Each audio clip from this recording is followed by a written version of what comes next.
Welcome to Grace, everybody. It's good to see you. My name's Jeff. If I haven't got to meet you yet, I would love to meet you and talk with you a little bit after services. But thanks for being here this weekend. Thanks if you're watching online. Thanks for being here as well and hanging out with us a little bit this weekend here at Grace. We're in a series right now called A Good Kind of Weird, and we're talking about what it really means to be a follower of Jesus Christ. And really what we're doing is we're using this series to launch off a semester-long conversation about what a Christ follower actually is, and we're pressing into the words of Jesus to see what he actually calls us to, how he actually defines that for us, and how he wants us to actually live. We're doing that because of all the noise in our culture right now, right? So the term Christian gets thrown around like crazy. The symbol of the cross gets thrown around like crazy. Even the word church gets thrown around like crazy, and I see it on TV, you do too.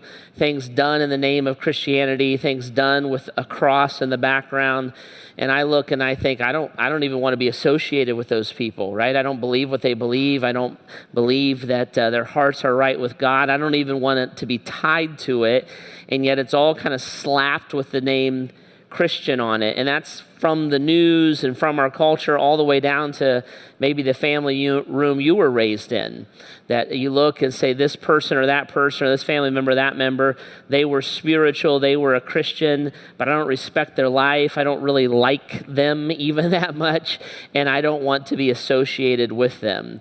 And so we just said, instead of getting our definitions from out there, why don't we get them from in here? Why don't we look right at God's word, see what Jesus actually said, what he actually desires for his followers, get that definition, and then weave that into our lives, right? And so that's what we're looking at. And it's a good kind of weird because Christians are weird. We're not supposed to fit in. In our culture right now, there's kind of a political left, there's a political right, and then there's what we would call a mainstream. And actually, Christ followers don't fit in any of those categories. There's a different way. There's a path that Jesus blazed, and it doesn't fit on the left. It doesn't fit on the right. It doesn't even fit in the mainstream. It is his way, and as a Christ follower, I'm trying to discover his way and weave his way into my life and take that journey. And so what is that way, and how does it look, and how does it function? Okay, so we've been talking about it a little bit, and that's going to be a long conversation, but we broke it into series. So this series is that good kind of weird, and we said last weekend one of the things that's a good kind of weird about being a Christian is that we're ambassadors, that we represent the heart and the mind of Jesus. If you want that conversation or others, are online, our website, or on the app, and you can listen to those and kind of fill in the blanks a little bit with it.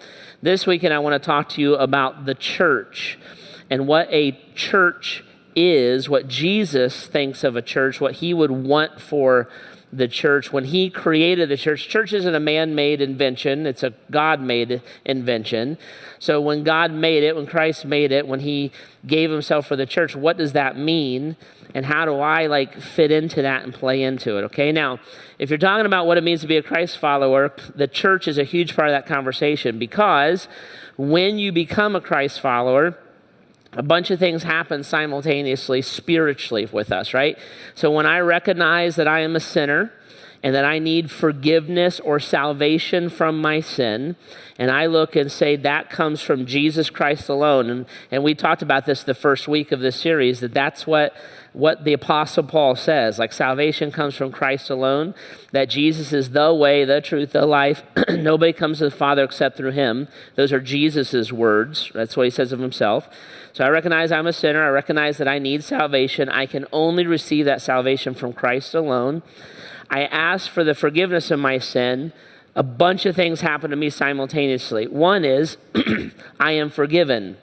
So the minute I ask for the forgiveness of sin, the Bible says Christ is faithful, he's just to forgive me and cleanse me from all unrighteousness. That he takes my sin and he throws it as far as the east is from the west. So that happens instantaneously. I am also instantaneously filled with the Holy Spirit. Now, that's another conversation. We're not going to have it this weekend. It's a great conversation, but we just don't have the time right now. But that happens at the moment that I ask Christ for my forgiveness of sin. I also receive what the Bible calls the gifts of the Holy Spirit, or a spiritual gift, at least one, oftentimes multiple spiritual gifts.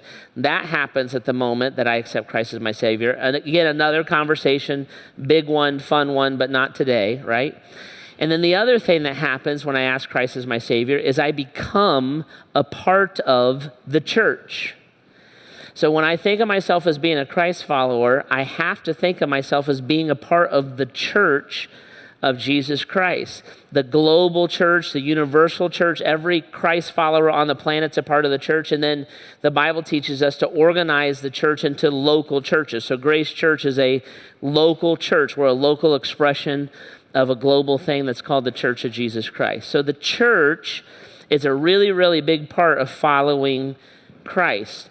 And it's a very, very misunderstood part of following Christ, because there's this church over here that's full of racists. There's this church over here that tells people who are soldiers' families that die that they're going to hell. There's this church over here that's telling you if you send in $50, you'll get rich and your hair will grow back. It's manipulated all over the place. So if you're like me, when you hear the word church, I'm like, I don't even know if I want to be associated with that word. And yet God would say it's an integral part of what it means to have a relationship with him, right? So I don't know what your preconceived ideas are about church. I know what mine were before I became a Christ follower. I was a kid that got drugged to church, right? So my parents would take us 3 to 4 times a week to a church service. And then all of our social life was around the church. And so we would have Christian versions of fun things, which basically remove the fun from them. And so we had Christian roller skating, and we had Christian bowling and Christian movies and all that kind of stuff. And so that was kind of my experience growing up, and it's how I thought of church. So before I came to Christ, if you had interviewed me and said, tell me what you think about church, or use your words to define church, I would have said something like this. I would have talked in terms of a building. Like, I go to church. And what I meant was that building over there on County Line Road where I went to church. So it's the church building, or we go to church, or we're headed to church, right? And I would have talked about it in those terms. I also would have talked about it in terms of services, is what we called them, or meetings. So when I thought about church, I thought about meetings that we went to, and we would go and we would listen to lectures. And we would hear an hour and a half long lecture on Sunday morning from the pastor. And we sat there and kind of took it, right? And then we would hear a different one on Sunday night. And then yet a different one on Wednesday night. And then we went to Sunday school, because nothing says fun like going to school on Sunday. The only thing more fun than that is vacation Bible school. Because what I really longed to do on my vacation is go to school. And so we would go and we would be lectured to again by loving people who cared about us and had great intentions. Nobody was being a jerk. I wasn't part of a cult. We just, that's what we did. And you would sit in your metal folding chair and you would listen to a lecture. And our pastor was a screamer. So he'd yell at you. He'd be hoarse by the end of the service, and he would hurt his hand because he'd pound the pulpit, right? And that's what you did. So when I talked about church, I'd be like, oh, we go to church, that building, and that's where we get our lecture from. That's where we get our information from, right? The other thing I would have thought about with church was this. If you asked me who was the church, I would have told you that whole thing, that building and those meetings were run by a group of people, and they were the church. So the pastor, and then our tradition had deacons and Sunday school teachers and things like that. And so that was the church, and those people were the church. And I would have said, the church wants me to be involved in something.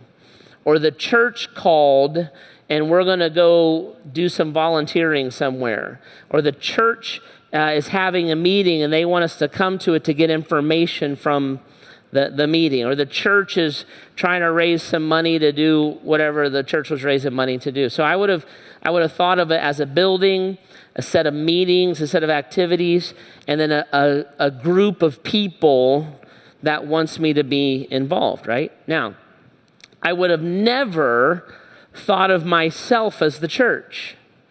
It wouldn't have crossed my mind. It was like this other thing that I did or that I participated in.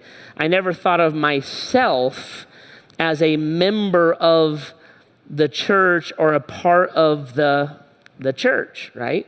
And so I grew up kind of divorced from those things. It wasn't until I accepted Christ in college and then I met a guy, Pastor Bob Combs, my mentor, that I understood that I, as a Christ follower, was a part of the church. I never really realized that. I never understood I didn't really know the point of a church. I thought of it as like a ritual or a set of obligations that you kind of put yourself through as penance for your sin. I didn't realize that the church loves people, that the more screwed up you are, the more you belong in church. Like it's helpful, you know. I didn't know, if I had a problem growing up, I would never tell the church. We all faked it. We pulled in, we turned off our country music, we walked in the door all dressed up, we left, turned on our country music and had our cigarette on the way home. That's kind of the way it worked, right, at church. And so the idea that you lived together, shared life together, were real with each other was a very, very foreign concept to me, okay? Now, I don't know what your preconceived ideas are, but those were kind of mine. I knew what the church was against.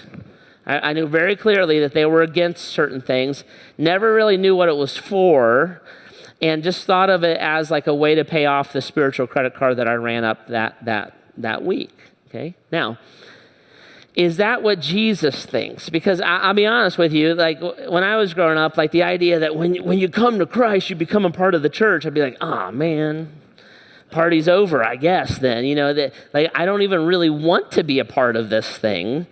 And I guess if I don't want to go to hell, I got to go to church, right? Is that Jesus's view of it? So it's fascinating. When Jesus talks about the church, he never talks about it in those types of terms. He would never describe the church that way. When Jesus talks about the church, he never talks about it in terms of like a not-for-profit.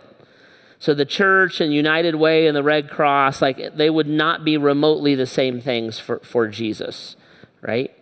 How does he talk about the church and what's kind of his heart and mind on the church? So it's fascinating when you start looking at how Jesus talks. Jesus, when he talked about the church, he would talk about it in relational terms, not organizational terms. So when Jesus talked about the church, first of all, he would think of the church as a spiritual thing, not a cultural thing. So he would look and say the church is a spiritual entity. And just like you're filled with the Holy Spirit, and just like you receive spiritual gifts, and just like you receive the salvation from your sin, a spiritual thing happens in you, and you become a part of what Jesus calls my church, right? So he looks and says, no, this is an invitation, a supernatural act that weaves you into something, this spiritual thing. Jesus also would look at the church as a group of people. He wouldn't look at it as a building. So he would, if he was here today, he would say, yeah, hey church, glad you have a building you're meeting in. It's really nice in Northeast Ohio when it's 44 below zero that we get to sit inside, right? But he wouldn't look at the building as the church. He would look and say the church meets in the building. We could meet in any building anywhere, right? It's just nice that we have one that we all fit into. So he would look at it as a group of people, as a spiritual entity, and then he would look at this group of people that he has a unique relationship with. So listen to these. Jesus uses these metaphors when he describes his church. He says, my church is my bride. That's fascinating. That's a lot different than the United Way. So my bride, so Jesus would say, yeah, it's my bride. Like in marriage, there's this oneness between me and my church. There's this unique, special, chosen relationship between me and my church. Another metaphor that he uses is he says that the church is his family, that the church is a spiritual family. So there's like a loyalty, there's a dedication. It's a lot different than we show up and sit in services together. A lot different than a group of people that meet for a political cause. He would say, no, there's a family, a love, a depth there. Another word that he uses is his body. He says the church is the body of Christ. It's like me and the church are the same thing. That the church is a physical representation of me on the planet now. So that when you're interacting with the church, it's as if you're interacting with me personally. My bride, my family, my body. And then he says this is a fascinating one. He says, you know what the church is? The church are joint heirs with me. So if Jesus was here, he would look and say, if you're a follower of Jesus Christ, your sins are forgiven, you've put your life under the definition and direction of Jesus, you're living for him, right? He would look and say, you know who you are? You're my brother. You and I are both sons of God. You're my sister. You and I you're the daughter of God. We're the children of God. So I look at you as you're no longer my slaves. I'm not your master. You're my friends is a word that Jesus looks at. You're in the family. You know everything that I know about the Father. And he would look at us very, very differently. And then he would take it another step and he would say this, I want you guys, the way that I look at you as a wife, as a body, as a family, as a brother or sister, I want you guys, my church, to then look at each other that way. So you have the same connection with each other that I have with my Father and that you now have with my Father through the salvation that I offered you. Now that's way, way different than we go to church together. That's way, way different than we all like Jeff because he's sexy and hot and I like looking at it. It's way, way different than that. It's way, way different than we like this band over that band. There's a bond, there's a connection, there's a deeper tie. And Jesus will look and say, that's what I mean by church. I don't mean that group over there got a tax exempt status and now they spew whatever in the name of being a church. What I mean is the spiritual body that I'm tied to, that I work through, and that I want to be them to love and be devoted to each other, okay? So what I want to do is I want to take us kind of this 30,000 foot level, and let's dig into this a little bit. And I want to show you, we could sit here for 6 months and talk about the nuances and the depth of what it means to be a church.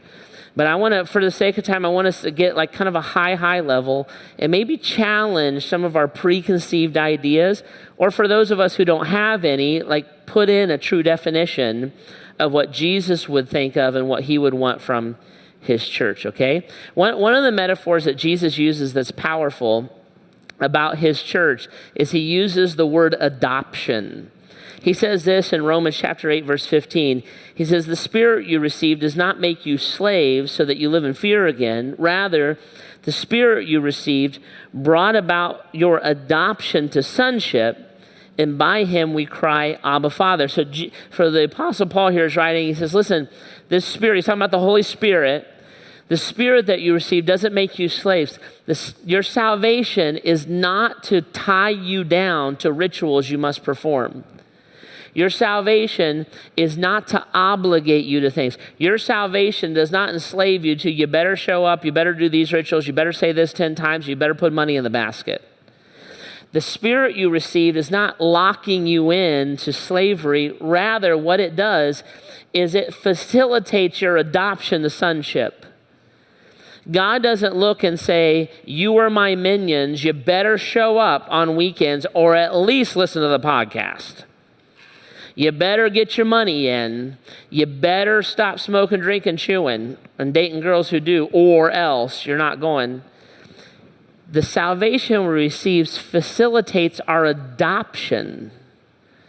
And when I think of myself as a part of the church, I'm thinking of myself as the family of God, the children of God, the bride of Christ, a son, a daughter of God. And that relationship alters the way that I interact with God, and then it alters the way that I interact with each other. So what would that relationship look like? How does it play out? Let me walk you through this a little bit. If we were talking about the church on a 30,000 foot level, what is the church? First of all, I just picked this one out and put it down. The church is to be a group of people who are unified with Christ and because of Christ. We're unified with Christ and we're unified because of Christ. In John chapter 17, Jesus is praying, and he's actually praying for the church. And this is what he says in part of John chapter 17, verse 22. He's talking to his Father, and he says this. He says, Father, in essence, Father, I have given them the glory that you gave me for a reason. I gave them the glory. I gave them the information. I gave them the salvation. I gave them the justification, the righteousness, all the big words. I gave them those things so that they may be one as we are one.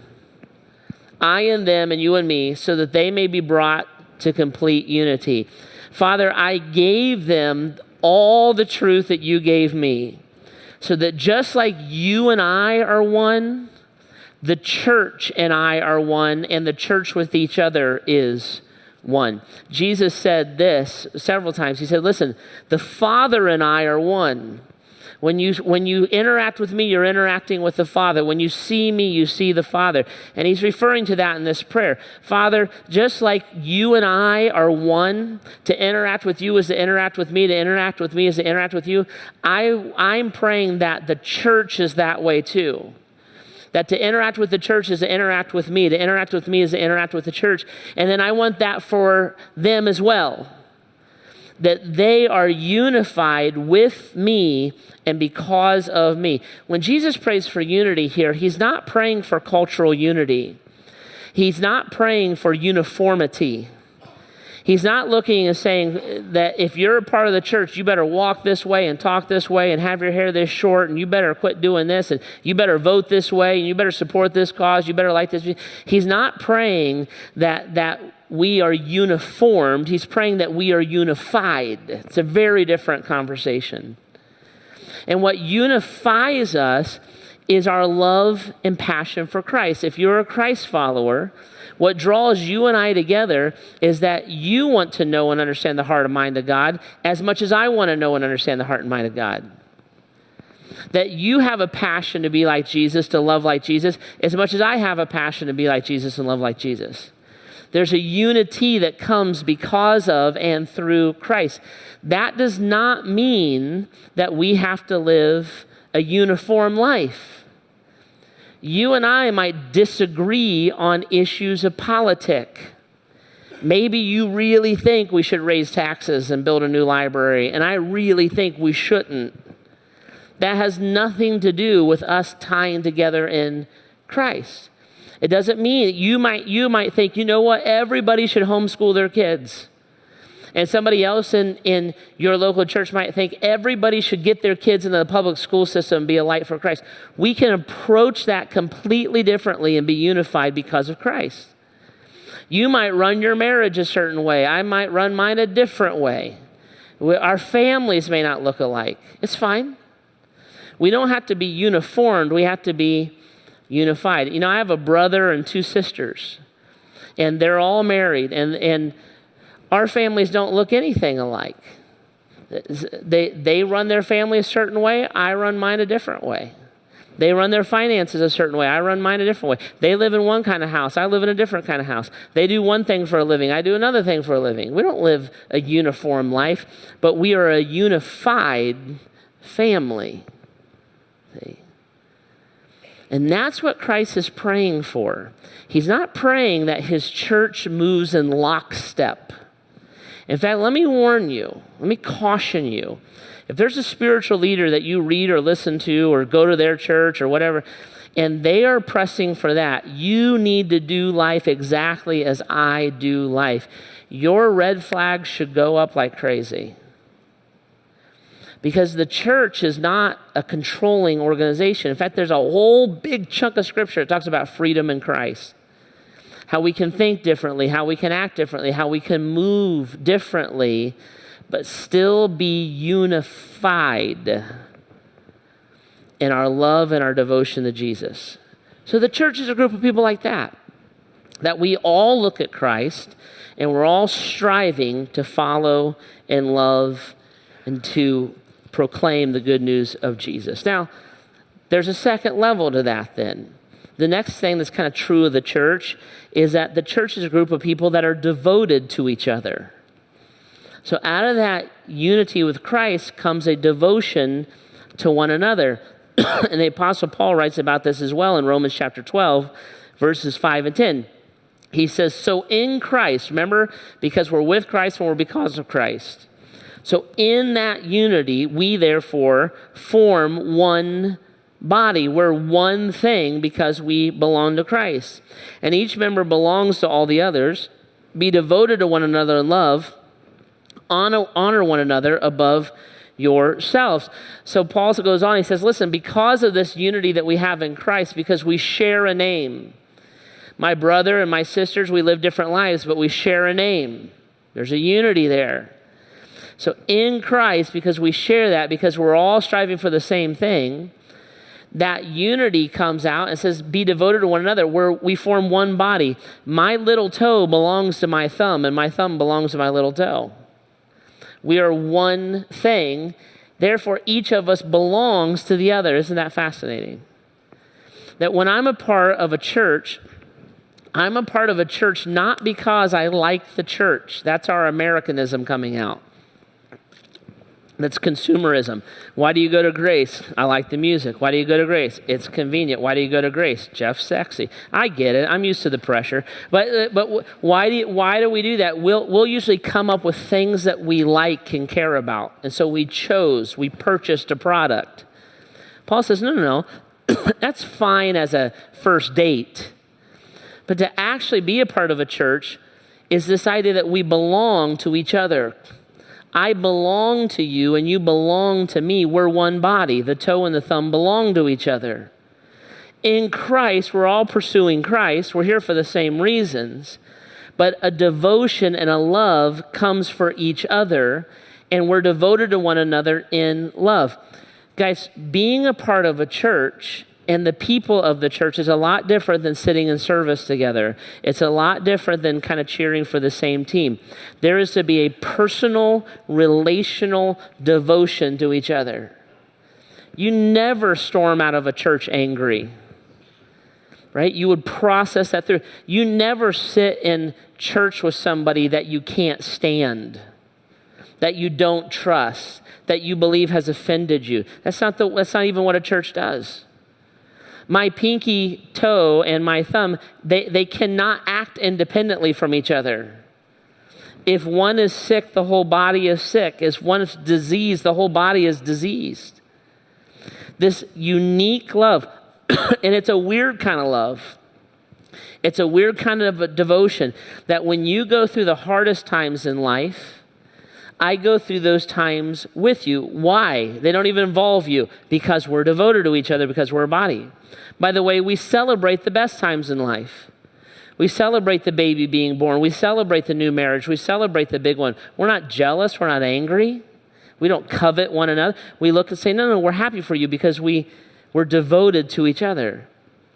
Apostle Paul says that's a church.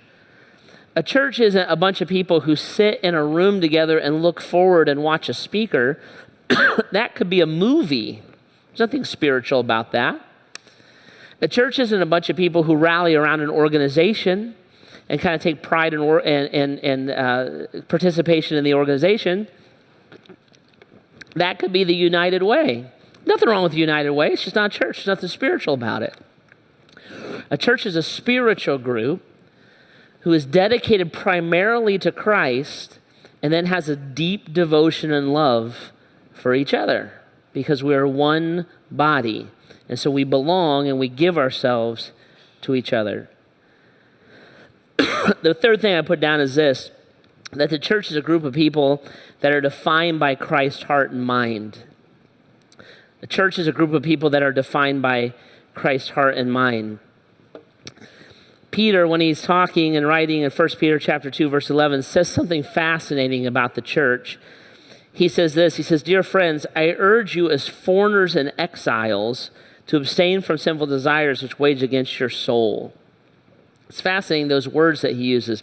Dear friends, dear church, he might say, dear followers of Jesus, that Christ has called out and formed into his body, his bride, his family.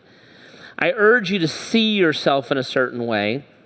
I urge you to see yourself as a foreigner and an exile. Another place in the Bible uses the word alien.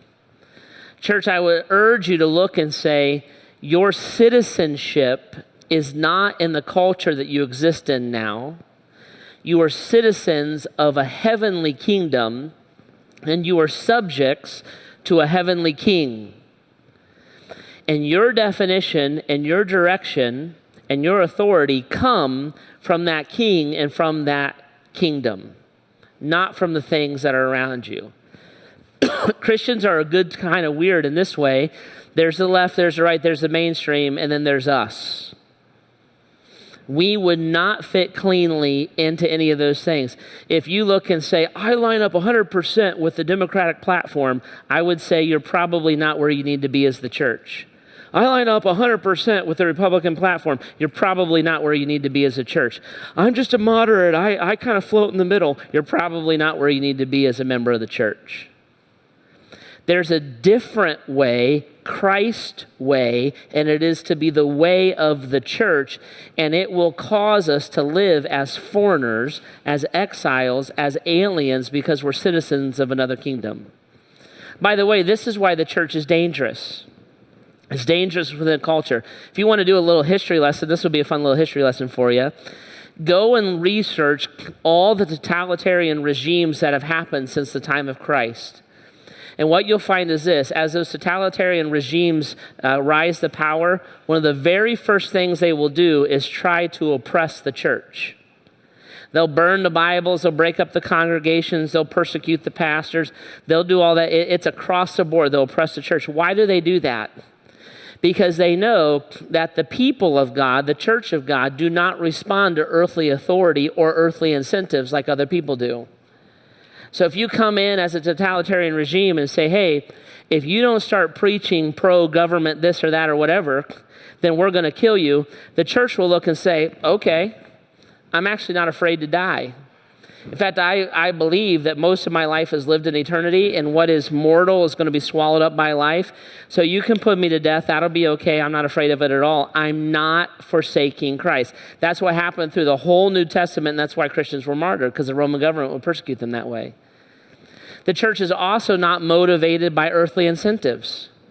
If you came and said, I'll give you $10 million if you just shut up and quit preaching Christ, the church would say, nope, not interested. Why would I gain the whole world and forfeit my soul?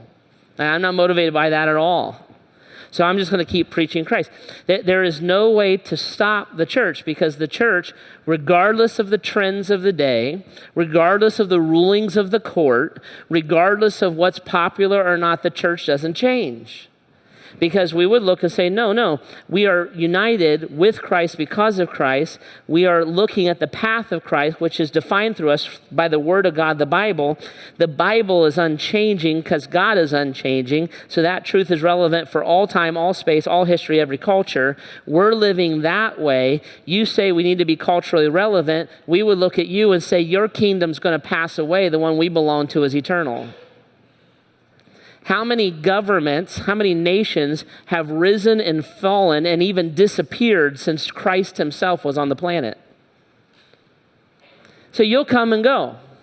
You culture are a passing fad. We are the citizens of heaven. We are defined by the heart and the mind of Christ. Therefore, we're not influenced by how you have allowed your truth to evolve and to dissipate, because our truth is anchored and we don't shy away from it, right? And it's a good kind of weird. We're anchored in those ways. We don't shift in those ways. And those who are the true church are always looking and saying, well, what does Christ say? What does he want? And how does he teach us to live? That's the exact same question that was being asked by the early church 2,000 years ago. And if the Lord doesn't return, it's the exact same question that's going to be asked by a church 2,000 years from now. Because we want to know the heart of Christ, we want to know the mind of Christ, and that's what we're going to anchor ourselves on. So what happens is this: in that context, God says, hey, listen, don't forsake the assembling of yourselves together. So get together. We want you to get together. We want you to encourage each other. This is why we go to church. This is why we gather as a meeting. We get together because we are anchored kind of by ourselves in a stormy sea of culture, and we encourage each other, we help each other, we spur one another on to love and good deeds, right? Because we believe in Christ and center around him. Now, there's nothing particularly weird about that. So we can put this picture back up. People do this all the time. Here's some weird people. They gather together, right? This is Comic-Con. They gather together and they encourage each other, they help each other, and they support one another and so that they can give their lives to something weird. They get together and they think about alternative endings to Star Wars, or whether Princess Leia is actually a Jedi or not, those kind of things. Even though she's not real, but don't tell them, they don't know that, right? So they would gather together. And the rest of us might look and say, well, they're weird, but they don't look at themselves that way. They understand it. There's other groups that gather together just for hope. They hope that one day something powerful will happen to their community. Hit the next picture. This would be an example of that. See?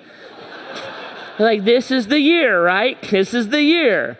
We got it. We got somebody else's throwaway backup quarterback, and this is the year that we're gonna make it. But they gather together. Only Browns fans understand Browns fans, right? There's other people even gather together for evil purposes, like these people. They gather together, they worship the devil, right? So you don't know, but this is pretty common. It's not a weird thing in our culture. It's not a cultish thing that people would have a core center of beliefs that they will not walk away from, and they purposely, regularly, scheduled get together. And that's what a church does. We gather on Saturdays and Sundays, on the weekends. We gather in small groups, right? We do that. Why? Because we're a good kind of weird. Because we grow and connect with each other. That's why we would come together and build the communities in those ways, right? Now, for some people, especially if you're new to the whole religion thing and new to following Jesus, I've had many of you come up to me over the years, because a bunch of us here at Grace are new to following Jesus, and you will say to me, like, hey, my family thinks I joined a cult, because I went from never going to church or going to church a couple times a year to, like, I go every weekend and I'm in a small group. And so they think I've taken this Jesus thing way, way too far. And some of you have looked at me over the years and said, did I join a cult? Like, are you a cult leader? And I'm always like, not if you buy me a Ferrari, you're not, right? But it's like, what am I doing here? And I would say this, of course you didn't join a cult, right? You became a devoted follower of Jesus. And one of the things that's unique about the church, and this is a big important point, like, we believe in one thing. We don't move. We're stubborn. We're devoted to each other. We lock onto this truth. We support and tie together and love each other in the same manner that Christ loved us. If it just stopped there, you might have a little bit of an argument about, did I join a cult? But the last thing I'm going to show you about what a true church really is what blows away all of those ideas, okay? So here's the last thing. A true church, the true church of Jesus Christ, is open and outwardly focused. A kid came up to me, he's in college, said, hey, my parents think I joined a cult, what should I tell them? I said, tell your mom to call me. And so I got on the phone with mom, and she was asking me these questions. She goes, what do you believe? I said, I'll tell you everything that I believe. Well, can I come to the meeting? I said, you can come to any meeting you want. There's no secret here. Right? There's no secret here. If you looked at me and said, what are you guys really up to at Grace Church? I would look at you and I would say, well, we want you to believe that Jesus is the only way to heaven.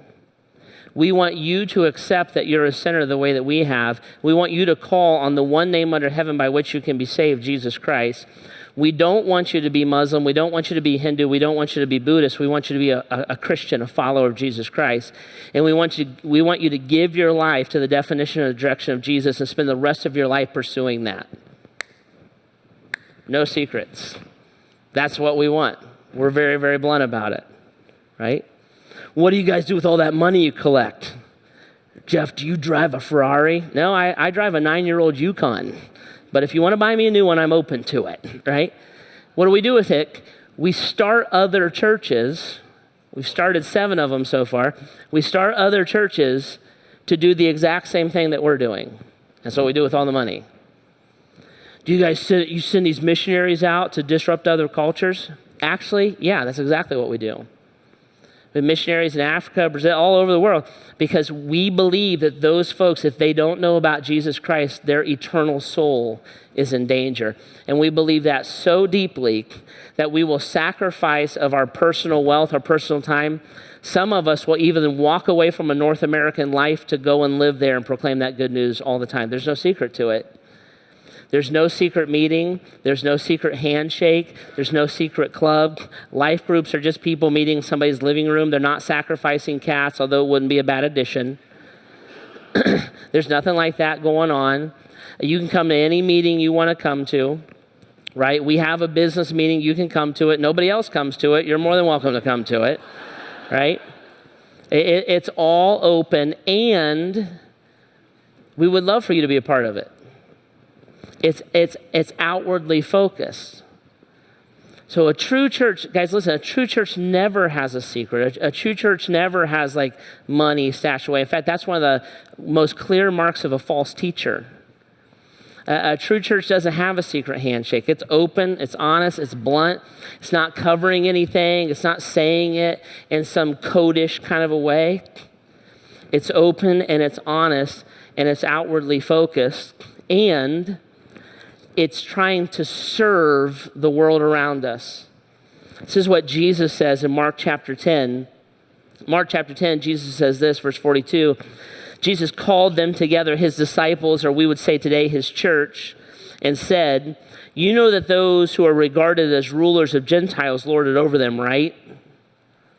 You know, most people, when they get power and influence, they're trying to manipulate you and control you with it. They lord it over you. And their high officials exercise authority over them. It's a system. We know kind of how the government works. We know how the guy that gives a permit kind of works. Like, you know how it works. That if you have a position of influence, or you have a position of power, or you have a position where people are looking at you and following you, you manipulate that. Jesus, look at this, verse 43. Not so with you, church. New. Not so with you. The church, my church, who's following my way, would do the exact opposite. Instead of that, whoever wants to become great must become your servant. Whoever wants to be first must be the slave to all. For even the Son of Man did not come to be served, but to serve and to give his life as a ransom for many. The church is not this power broker place that controls people, not the true church. The church is not this power broker place that's trying to manipulate you. Hey, listen, I'll pray for you if you give me $50. We'll care for you if you start living the lifestyle we want you to live. We'll love you if you knock it off and start doing it. Not so with you. Not my church. My church is a friend to sinners like I was. My church came to serve, not to be served. We don't offer love and compassion and grace and forgiveness conditionally.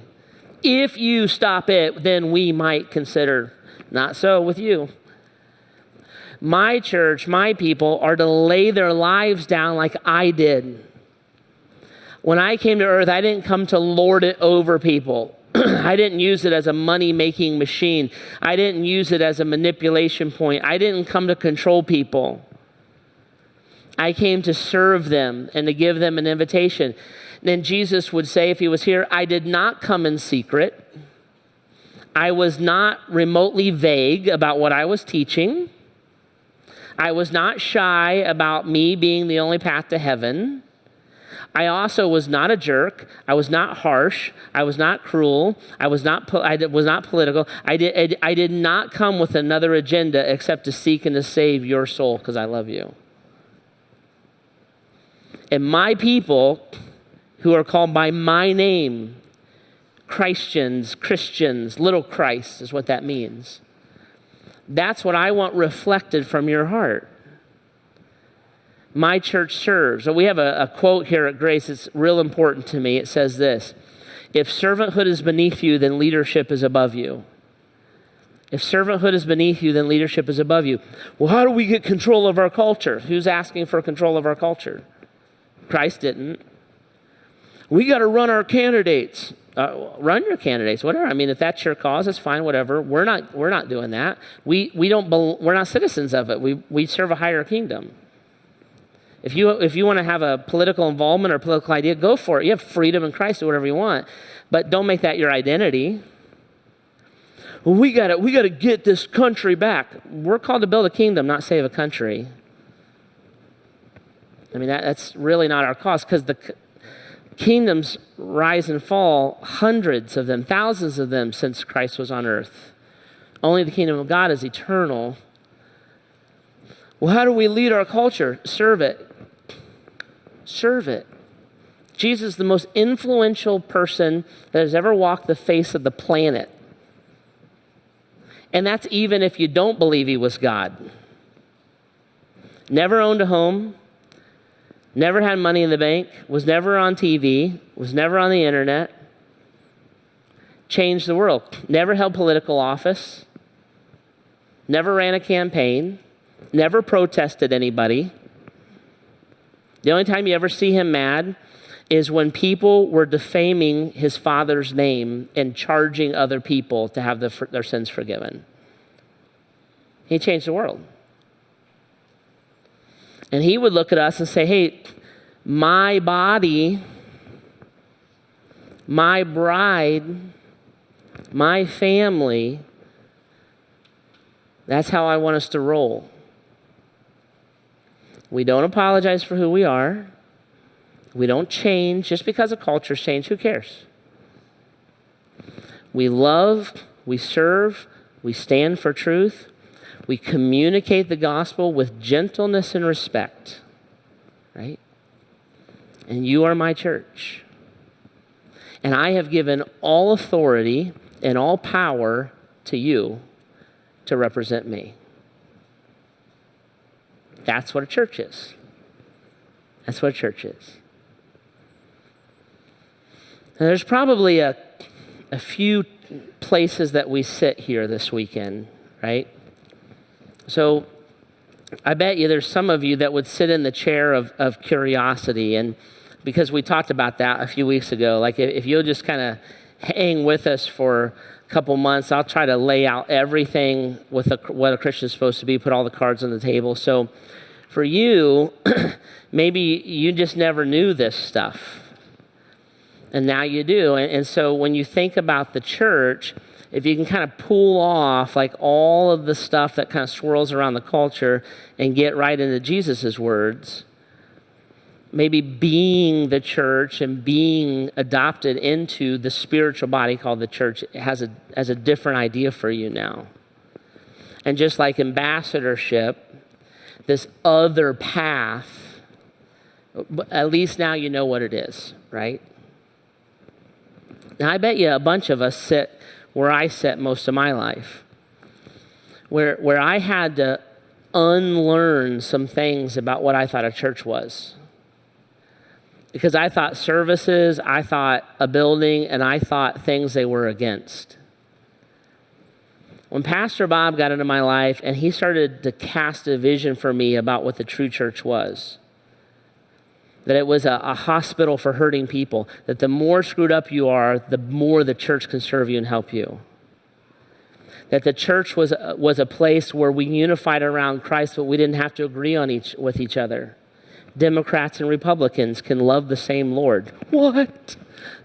Right? That we could view lots of things in life differently and still have the same passionate love for Jesus and love for each other. That we're a family, that we're a body. We're an imperfect family and an imperfect body, because what human beings do best is sin against each other. But there's a devotion, there's a love, there's a passion that we will give to each other. I started to get a vision.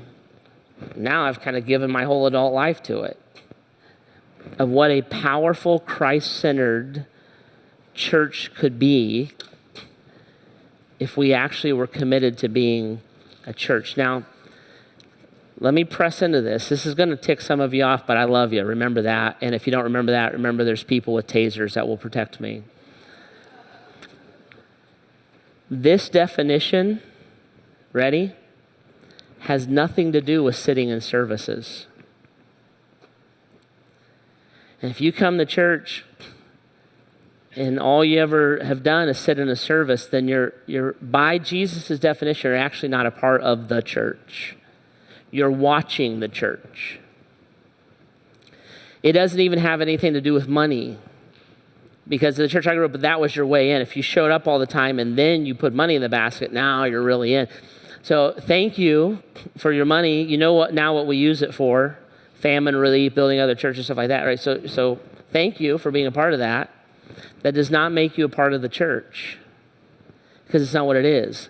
Lots of kind people give lots of money to lots of things that have nothing to do with Jesus but are good causes. Right? And we're not even anti that. But it's not what a church is. If you watch online by yourself, thanks for being a part of it.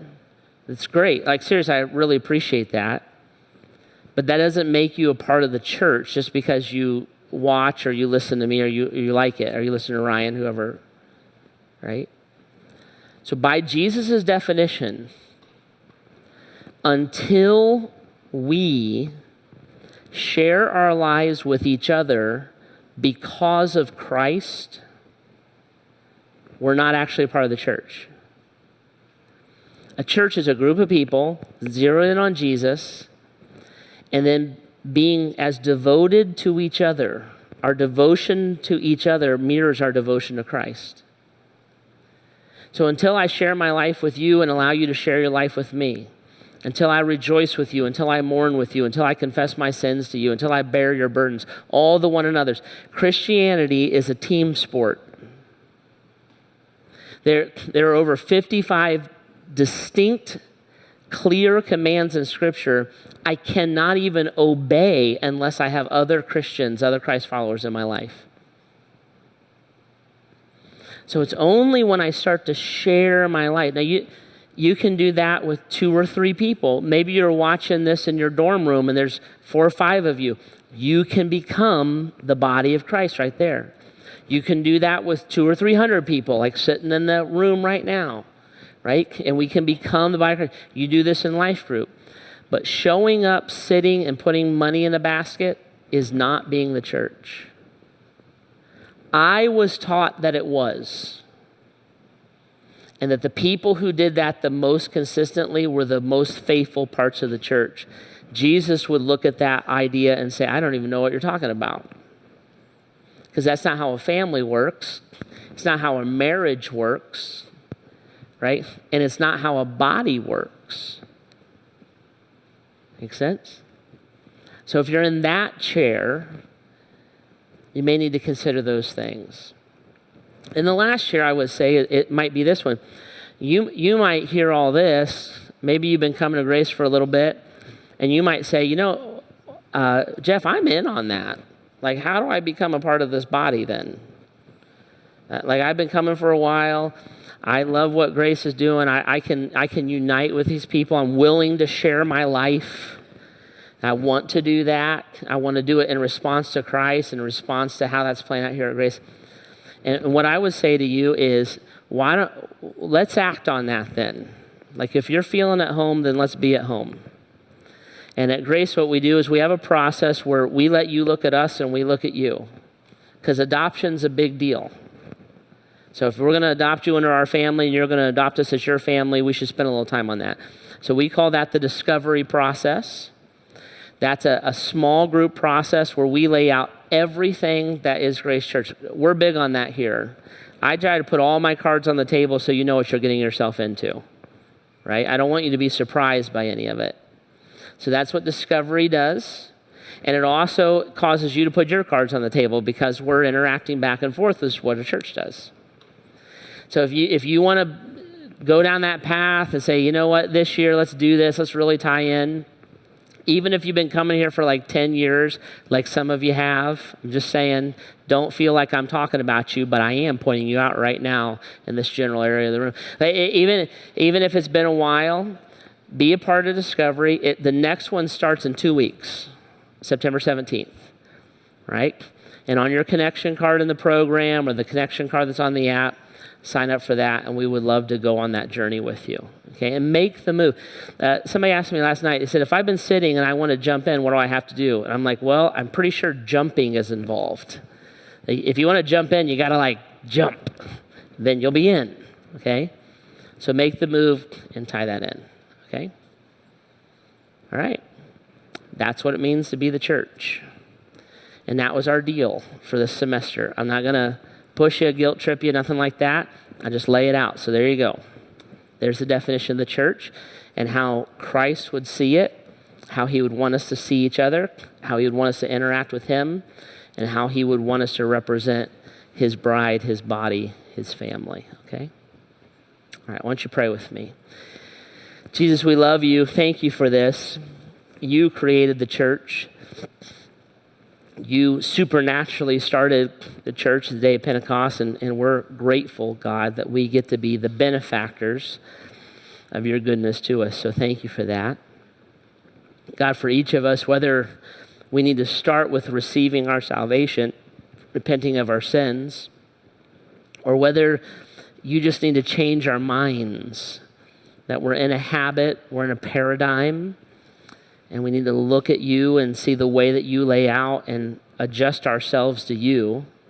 Instead of weaving you into our lives, we weave our lives into you.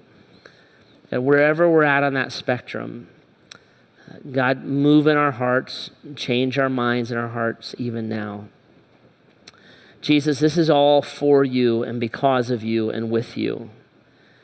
So as we worship you and we remind ourselves through songs about the wonder and the power of who you are, press into us with your kindness and draw us to yourself with your truth. Thank you, Jesus, in your name. Amen.